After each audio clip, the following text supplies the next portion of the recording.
আরব কান্ট্রিতে চলে যান, মিশর হোক, কাতার হোক, দুবাই হোক, ইয়ামান হোক, জর্ডান হোক, ফিলিস্তিন হোক, সারা পৃথিবীর মাটিতে যত মুসলিম নামের লোক আছে সবচাইতে বেশি মুসলমান যেই জামাতকে ফলো করে ওই জামাতের নাম হচ্ছে সুন্নি জামাত।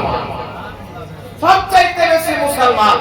তো নবী পাক সাল্লাল্লাহু আলাইহি সাল্লামের ফরমান, আমার উম্মতের বেশিরভাগ লোক কোনদিন একসঙ্গে গোমরাহ হবে না। তো মুসলমানদের সবচাইতে বড় জামাতকে আঁকড়ে ধরে রাখবে। এইজন্য পৃথিবীর মুসলমান আজকে সারা পৃথিবীতে লোক সুন্নি জামাতের মান্যকারী। আর যেইগুলো বিভিন্ন রকমের লোক দল মত মার্কেটে বেরিয়েছে, আজ থেকে 150 বছর পূর্বে চলে যান, এইগুলি দল ইংরেজদের যুগে জন্ম নিয়েছে।